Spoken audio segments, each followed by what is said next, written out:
ঈদুল আজহাকে সামনে রেখে সাভারে অর্গানিক পদ্ধতিতে নিজস্ব খামারে উৎপাদিত বীজ থেকে ফ্রিজিয়ান জাতের গরু ৩৮ মণ ওজনের নয়া রাজাকে কোরবানির জন্য তৈরি করা হয়েছে।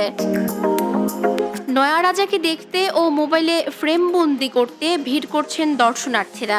নয়া রাজা নাম অনেক বড় গরু, খুব মনে ইচ্ছা হয়েছে, ভালো লাগছে যে গরু নেওয়ার জন্য আসছি, যে চেষ্টা করবো গরু নিয়ে কুরবানি করার জন্য। এই বছর আমার খুব বড় গরু ইচ্ছা করছে দেখার জন্য। হ্যাঁ, দেখলাম অনেক বড় গরু, ৩৮ মণ ওজন।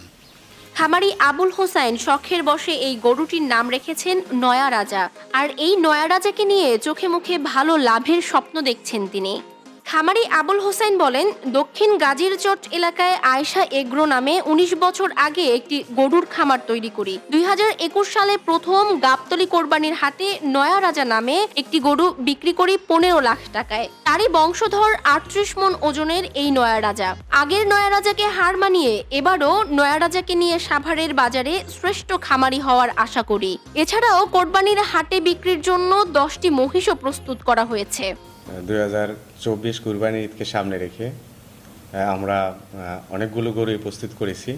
এর ভিতরে অন্যতম হচ্ছে নয়া রাজা। আনুমানিক আমাদের ধারণা যে ৩৫ থেকে ৩৮ মণ হবে।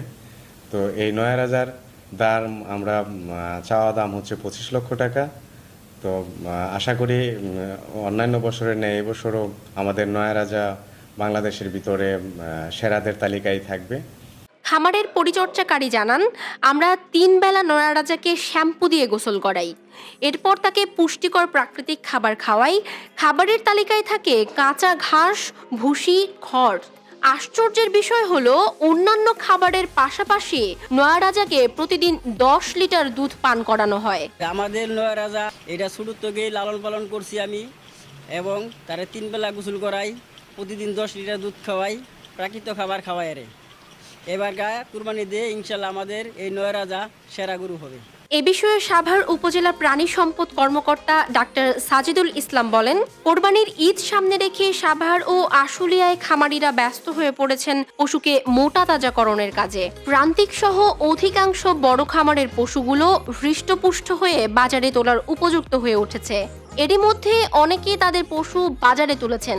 এবার পশুর দাম বেশি হওয়ায় লাভের পরিমাণ কম হবে। কোরবানি উপলক্ষে সাভার উপজেলায় প্রায় ১০,০০০ গরু, ছাগল এবং ভেড়া প্রস্তুত আছে।